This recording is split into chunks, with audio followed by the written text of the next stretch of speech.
Quincy Jones, the legendary producer, arranger, and musician, has died at the age of 91, one of the most influential musical figures in the 20th century. He straddled many fields and excelled in them all, from jazz, big band, disco, soul, and pop, as well as TV and film composing. Born in Chicago and raised in Seattle, he credits his father's motto for his legendary work ethic. Once a task is just begun, never leave until it's done. Be the labour great or small, do it well or not at all. The man overcame many, many barriers in a time that wasn't always welcoming, but he was so good, the world could not ignore him.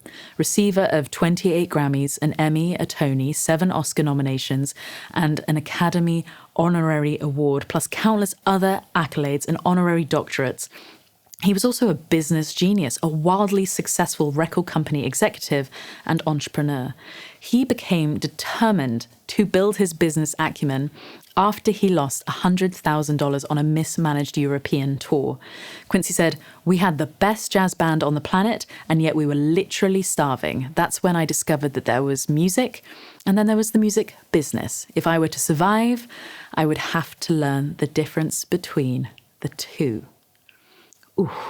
He would go on to produce the biggest commercial successes of the era, the biggest album of all time in Thriller, as well as entertainment classics like The Fresh Prince of Bel-Air on TV and The Color Purple on Broadway, and its film adaptation. In his memoir, he credited his success in business to his focus on nurturing talent. "My philosophy as a businessman has always come from the same roots as my personal credo. Take talented people on their own terms and treat them fairly and with respect, no matter who they are or where they come from."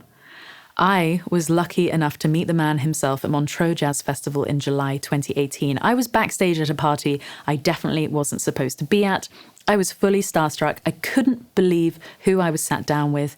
We spoke for about half an hour. He told me incredible stories about producing the legends he worked with, talked about his love of the jazz festival, and you'll be pleased to know that he was incredibly friendly, gracious, funny, and supportive. He was also up until 5 a.m., having a great time. Absolute legend. There's a quote of his that has always resonated with me. "If architecture is frozen music, then music must be liquid architecture."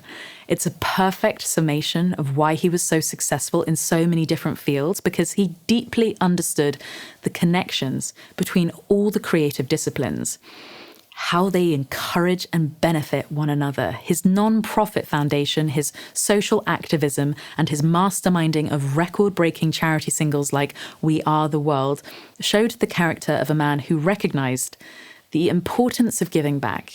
He said that the best and only useful aspect of fame and celebrity is having a platform to help others. I'm sure he was no saint, and that his wives, girlfriends, and children all have their fair share of tales about him.